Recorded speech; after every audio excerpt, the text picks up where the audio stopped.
नमस्कार दोस्तों, स्वागत है आप सभी का। Good morning. सीईटी परीक्षा 2026 हम सभी को बेसब्री से इंतजार है कि 2026 में जल्दी से जल्दी सीईटी परीक्षा करवाई जाए।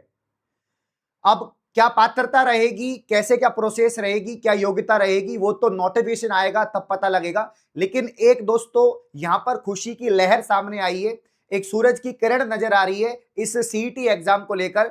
और मैंने आपसे कहा भी था कि अब सभी जो है टीचर्स, यूट्यूबर्स, जो यहाँ पर एकीकृत बेरोजगार जो महासंघ के अध्यक्ष हैं, वो भी अब मैदान में आ गए हैं कि सीईटी एग्जाम कराओ, क्योंकि 2026 में सीईटी नहीं होती है तो 20 लाख से ज्यादा अभ्यर्थियों को नुकसान है और 3 साल का बेरोजगारी झेलना पड़ेगा।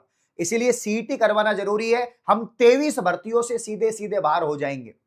तो सीईटी परीक्षा 2026 को लेकर लेटेस्ट अपडेट मैं आपको बताने वाला हूं। थोड़ी सी खुशखबरी आपके सामने है और सीईटी एग्जाम होगी बहुत जल्द। प्यारे भाइयों, नेगेटिव मार्किंग हो सकती है।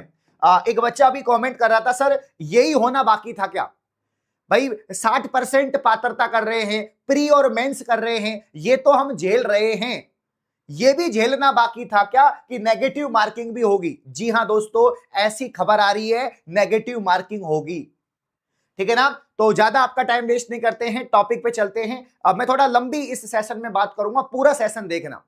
अगर अच्छा लगे, पहली बात तो इसको जितना ज्यादा हो सकता है सेशन को लाइक और चैनल को सब्सक्राइब करें, शेयर करें, क्योंकि बहुत कम लोग हैं जो आपकी मांग को रख रहे हैं। बहुत कम लोग हैं जिनको मालूम है सीईटी नहीं हुआ तो उसके क्या परिणाम हो सकते हैं। बहुत कम लोग हैं, उनमें से एक मैं भी हूं जो आपका साथ दे रहा हूं। अब आपको साथ देना पड़ेगा, ठीक है ना? यहां पर देखिए, तो हनुमान किसान जी ये हमेशा दोस्तों बेरोजगारों के लिए, युवा साथियों के लिए काम करते हैं, ठीक है ना? और इनका ही एक ट्वीट यहां पर सामने आया है। बहुत सही बात इन्होंने बोली है, क्योंकि इनकी जो जानकारी है दोस्तों मुख्यमंत्री तक है। क्योंकि ये मतलब कि आपको मालूम है, जब कोई पॉलिटिशियन होता है तो वो मंत्री, मुख्यमंत्री सबसे जानकारी रखते हैं, ठीक है ना? तो यहां पर इन्होंने कहा कि सीईटी को लेकर मुख्यमंत्री स्तर पर फाइनल अनुमोदन शेष है, ठीक है ना? कि मुख्यमंत्री तक बात पहुंच गई है, अब वो जो निर्णय लेंगे वो फाइनल होगा। तो मुख्यमंत्री स्तर पर फाइनल अनुमोदन शेष है, जो बहुत जल्द नए बदलाव का अनुमोदन हो जाएगा, ठीक है ना? इनका कहना है कि 2 फॉर्मेट है, 2 फॉर्मेट में से एक फॉर्मेट जो है वो यहां पर मान्य होगा, ठीक है ना? तो सीईटी को लेकर मुख्यमंत्री स्तर पर फाइनल अनुमोदन यहां पर शेष है। मुख्यमंत्री मोहर लगाना बाकी है ना? बाकी प्रोसेस हो चुका है और बहुत जल्द नए बदलाव के साथ सीईटी आपके सामने होगा, ठीक है ना? इसके अलावा सीईटी में नेगेटिव मार्किंग का प्रावधान भी होने की पूरी संभावना है। लो भाई, नेगेटिव मार्किंग भी सीईटी में हो सकता है मेरे प्यारे भाइयों।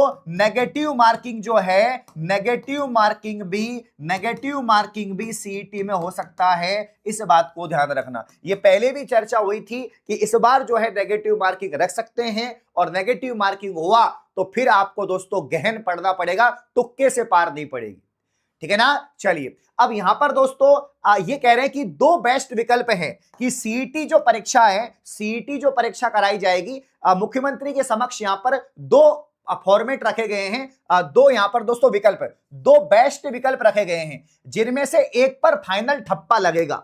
कि 2 विकल्प हैं सीईटी के, दोनों में से एक पर फाइनल ठप्पा लग जाएगा। एक विकल्प तो पुराना ही होगा कि भाई 40% उसमें पात्रता थी, नेगेटिव मार्किंग नहीं थी, ठीक है ना? तो वो पुराना वाला हो गया, 1 साल की वैधता थी। अब दूसरा फॉर्मेट इस बार इन्होंने नया जो किया है, ये जो नया फॉर्मेट ये जो कर रहे हैं कि भाई यहां पर जो मिनिमम, न्यूनतम जो पात्रता है कि पेपर पास करने की जो न्यूनतम पात्रता है, वो यहां पर या तो 60% या 55% यहां पर कर सकते हैं, ठीक है ना? रीट की तरह। और इसके अलावा जो यहां पर सीईटी की वैधता है, इन्होंने कहा हम 3 वर्ष की इस बार वैधता करेंगे। और यहां पर सिलेबस में, पैटर्न में बदलाव हल्का फुल्का हो सकता है, या जो नेगेटिव मार्किंग है, ठीक है ना? जो मेरे प्यारे भाइयों नेगेटिव मार्किंग है, वो नेगेटिव मार्किंग हो सकती है, क्योंकि पहले तो नेगेटिव मार्किंग नहीं थी, इस बार हो सकती है। अगर मैं पुराना आपको दिखाऊं कि पहले सीईटी में नेगेटिव मार्किंग थी या नहीं थी, तो यहां पर आप देखिए, दोस्तों ये पुराना एग्जाम पैटर्न है 2022 वाला। 2022-23 वाला सीईटी का स्नातक का ये एग्जाम पैटर्न है। इसमें साफ साफ लिख रहा है कि सभी प्रश्न बहुविकल्पीय होंगे, सभी प्रश्नों के अंक समान होंगे, है ना। और इस परीक्षा में नकारात्मक अंकन जो है, नेगेटिव मार्किंग नहीं किया जाएगा।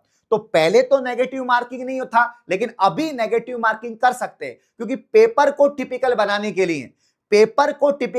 के लिए दोस्तों नेगेटिव मार्किंग जो है वो हो सकती है। और ये पहले से ही चर्चा हो रही है कि सीईटी में आपके जो नेगेटिव मार्किंग है वो होगी। वहीं हनुमान किसान जी ये कह रहे हैं कि सीईटी में नेगेटिव मार्किंग होने के यहां पर पूरे चांस हैं। तो मेरा तो ये यहां पर दोस्तों विचार है सीईटी को लेकर, अगर सरकार जो भी यहां पर बेस्ट विकल्प चुन रही है तो ऐसा करें कि 50 या 55% फाइनल यहां पर जो है पात्रता रखें, 40 मत रखो, क्योंकि 40 रखेंगे तो वापस से सभी पास हो जाएंगे। तो आप 50 या 55 रख लो, ठीक है ना। और नेगेटिव मार्किंग जो है वो मत रखो, क्योंकि नेगेटिव मार्किंग रखोगे तो वैसे ही कुछ पास। या फिर आप ऐसा करो 40% रख लो और नेगेटिव मार्किंग रख दो। भाई मिनिमम 40 या 45% रख दो और नेगेटिव मार्किंग रख दो, तो भी बच्चों को ज्यादा दिक्कत नहीं आएगी। बट तुम प्री मेन भी कर रहे हो, इसमें तुम 60% भी कर रहे हो, तुम नेगेटिव मार्किंग कर रहे हो, तो ये तो फिर विद्यार्थियों के साथ में धोखा है भाई, है ना। ऐसा मत करिए। इसके अलावा आप देख सकते हैं बहुत सारी अपडेट्स आ रही है ना, बहुत सारी अपडेट्स आ रही है, ठीक है ना। हाँ, लेकिन दोस्तों आगे बढ़ने से पहले मैं यही बोलूंगा कि सीईटी अगर तुम्हें पास करना है ना, और राजस्थान में 2026 में नौकरी लगना है, 27 में, अगले 3 साल अगर तुम नौकरी चाहते हो, अगले 3 साल में अगर तुम नौकरी चाहते हो, और तो बिना सीईटी संभव नहीं है। जो गलती पहले हो चुकी है वो गलती अब मत दोहराइए, क्योंकि जिन्होंने सीईटी पास नहीं किया था, सीईटी को सीरियस नहीं लिया था, वो अब घर पे बैठे, और जिन्होंने सीईटी को सीरियस लिया था वो एलडीसी की तैयारी कर रहे हैं, वो दोस्तों वीडियो बनकर बैठे हैं, वो पटवार बन के बैठे हैं, वो कांस्टेबल बन के बैठे हैं, ठीक है ना। तो यहां पर इस बार आपको सीरियस लेना ही पड़ेगा। तो सीईटी 10+2 का कंप्लीट लाइव बैच दोस्तों, कंप्लीट मैथ की क्लास चल रही है, रीजनिंग की, साइंस की, सबकी क्लासेस चल रही हैं जेन्युइन क्लासेज ऐप पर, मात्र 499 में। राजस्थान का सबसे बेस्ट, सबसे अफोर्डेबल, मात्र 499 में बैच मिलेगा। और इसके अलावा दोस्तों यहां पर जो सीईटी स्नातक है, इसका भी कंप्लीट बैच यहां पर 499 में मिल जाएगा, और दोनों का कॉम्बो लोगे तो 599 में आपको मिल जाएगा। अब यहां पर मैं और बातें करता हूं, ठीक है ना। अब यहां पर इन्होंने पहले कहा था कि देखो, ये अपडेट आपने देखी होगी कि सीईटी नहीं होने से प्रदेश के 20 लाख जो यहां पर बेरोजगार हैं उनको झटका है। अगले 1 साल के लिए अटकी 23 नई भर्तियां, जिसमें यहां पर कांस्टेबल की भर्ती थी, वीडियो की भर्ती थी, ये यहां पर अटक रही थी।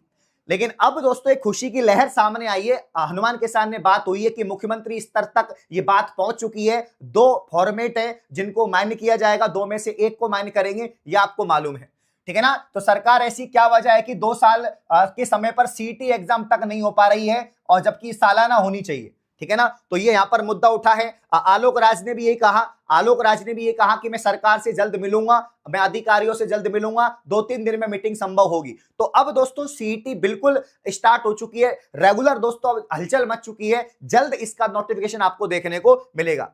एक ये वाली अपडेट जो कल आई थी, इसको भी आप समझना दोस्तों, ठीक है ना। हाँ, कि शिक्षा विभाग जो है 10,000 पदों पर भर्ती मार्च तक कराने की घोषणा, अभी तो भर्ती की तिथि तय नहीं।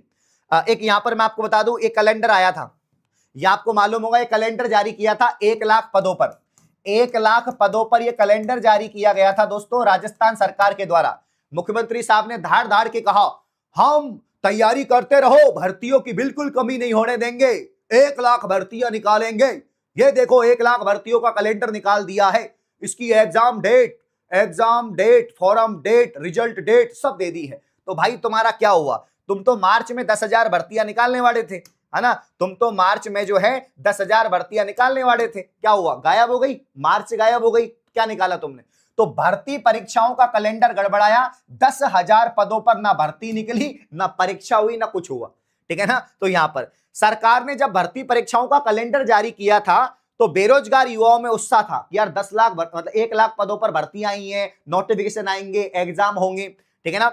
लेकिन अधिकारियों की लापरवाही के कारण धीरे धीरे जो कैलेंडर है वो गड़बड़ा गया, ठीक है ना। इससे बेरोजगार युवाओं के सपने टूट गए, ठीक है ना। तो भाई कुल मिला के बात यह कि जो सीईटी में भर्ती शामिल थी, जब तक सीईटी नहीं होगी, जब तक सीईटी की भर्तियां नहीं होगी, है ना, और बाकी विभाग की भर्तियां भी नहीं हो रही है इनसे, बाकी भर्तियां नहीं हो रही है, इनको पता ही नहीं है कौन से डिपार्टमेंट में कितने पद वैकेंट हैं, कितना क्या है। बस सरकार ने बोल दिया 1 लाख भर्तियां लेंगे, फिर अभी दोबारा भी बोल दिया कि 1 लाख नहीं 1,25,000 भर्तियां लेंगे। क्या हुआ भाई, 1,25,000 का क्या हुआ? तो मैं तो ये कहूंगा कि सरकार को जल्द वापस से संशोधित कैलेंडर जारी करना चाहिए। सरकार को कैलेंडर जारी करना चाहिए, राजस्थान कर्मचारी चयन बोर्ड को एक नया कैलेंडर जारी करना चाहिए कि हम इस डेट को ये सारी एग्जाम कराएंगे। ये पूरा कैलेंडर यहां पर जारी करना चाहिए भाई, ठीक है ना। हाँ, तो भाई कुल मिला के बात यह है कि वापस से नए सिरे से चीजें शामिल होनी चाहिए। अब यहां पर देखो 3430 पदों पर दिसंबर में बताया गया था कि दिसंबर में हम किसकी एग्जाम लेंगे, वीडियो की, और कांस्टेबल की 4000 पदों पर जुलाई अगस्त में एग्जाम लेंगे। भाई जुलाई अगस्त में तुम एग्जाम तब लोगे ना जब तुम सीईटी करवाओगे, है ना। तो कुल मिला के बात यह है अभी सीईटी बिल्कुल हलचल मच चुकी है। आप लोग भी थोड़ा एक्टिव हो जाओ, आप लोग भी कमेंट ज्यादा करो वीडियो पर, लाइक और शेयर ज्यादा करो, ये वीडियो ज्यादा ज्यादा पहुंचे दोस्तों, ठीक है ना। और मैं रिक्वेस्ट करता हूं राजस्थान सरकार से, मैं रिक्वेस्ट करता हूं मुख्यमंत्री साहब से, मैं रिक्वेस्ट करता हूं दोस्तों, ठीक है ना, यहां पर जितने भी टीचर्स हैं, यूट्यूबर्स हैं, जितने भी संगठन के सदस्य हैं, अध्यक्ष हैं, कि सीईटी करवाओ, क्योंकि सीईटी नहीं होगी तो काफी बच्चे सीधे सीधे बाहर हो रहे हैं नौकरी से, ठीक है ना। और बिना सीईटी नौकरी संभव है नहीं है, क्योंकि इतना ज्यादा संख्या में आप एग्जाम को कंडक्ट नहीं करवा सकते। तो जल्द कुछ यहां पर दोस्तों अब इस खबर को लेते हुए तो दोस्तों मुझे लगता है कि 4-5 दिन में कोई ना कोई सीईटी की अपडेट आ जाएगी। ये जहां तक ये खबर है कि 4-5 दिन में आपको कोई ना कोई सीईटी की जो अपडेट है, फाइनल अपडेट मिल जाएगी कि किस फॉर्मेट पर आपकी सीईटी हो रही है, कब से आपके फॉर्म भरे जाएंगे, ये सारी अपडेट आपको मिल जाएगी। बाकी 100% सीईटी होगी, जिसके दिमाग में अगर ये चीज है कि सीईटी नहीं होगी, 100% सीईटी होगी, बहुत जल्द होगी। और इस बार मौका चूकना मत, 23 भर्तियों से सीधे सीधे बाहर हो जाओगे। तो जेन्युइन क्लासेज ऐप को प्ले स्टोर से डाउनलोड करो। ये सीईटी के तो दोनों बैच हैं, 12वीं पास जितने स्टूडेंट है सबको ये बैच ज्वाइन करने। और अगर स्नातक कर रखी है तो स्नातक भी कर सकते हैं, और कॉम्बो वाला कर सकते हैं, उसमें सीईटी 10+2 भी आ जाएगा, स्नातक भी। सभी सब्जेक्ट इसमें हम पढ़ा रहे हैं दोस्तों, आप लोग देख सकते हैं, ऑल सब्जेक्ट इसमें है, सारी सब्जेक्ट इसमें। पूरा का पूरा जीके इसमें आ जाएगा, इंडिया जीके, राजस्थान जीके, भारतीय राष्ट्रीय आंदोलन पर विशेष बल के साथ राजस्थान, भारत का पूरा इतिहास है, राजस्थान का इतिहास है, कला संस्कृति साहित्य परंपरा विरासत, भारत का भूगोल है, मतलब ज्योग्राफी, राजस्थान का ज्योग्राफी, राजस्थान पर विशेष बल के साथ भारतीय राजनीति, इंडियन पॉलिटी, फिर भारत की इकोनॉमी, राजस्थान की इकोनॉमी, विज्ञान, science and technology, reasoning, math हो जाएगी, हिंदी, इंग्लिश, कंप्यूटर, और यहां पर करंट अफेयर, मतलब लगभग सारे सब्जेक्ट हैं संस्कृत को छोड़ के। तो पहाड़ जैसा सिलेबस है। सीईटी कभी भी नोटिफिकेशन आ सकता है, कभी भी एग्जाम डेट आ सकती है, लेकिन ये जो सिलेबस है ये आपको 6 महीने मांगता है, कम से कम 4 से 6 महीने मांगता है। अगर आप डेली 7-8 घंटे 4 से 6 महीने पढ़ रहे हो, तब जाके तुम 60% बना पाओगे, तब जाके तुम 60% बना पाओगे। 60% बनाना और नेगेटिव मार्किंग हो गई तो तुम वैसे गई भैंस पानी में, अगर नेगेटिव मार्किंग हो गई तो भैंस वैसे पानी में चल जाएगी, ठीक है ना। तो मैं आपसे क्या कह रहा हूं कि फटाफट से आप लोग जेन्युइन क्लासेज ऐप को प्ले स्टोर से डाउनलोड करके सीईटी की तैयारी शुरू कर दो। कमेंट करके बताना कौन कौन सीईटी की एक्टिव तैयारी कर रहा है, और इस वीडियो को ज्यादा से ज्यादा शेयर कर दो सभी लोगों तक, ठीक है ना। चलिए, तो बहुत बहुत शुक्रिया, धन्यवाद, थैंक यू।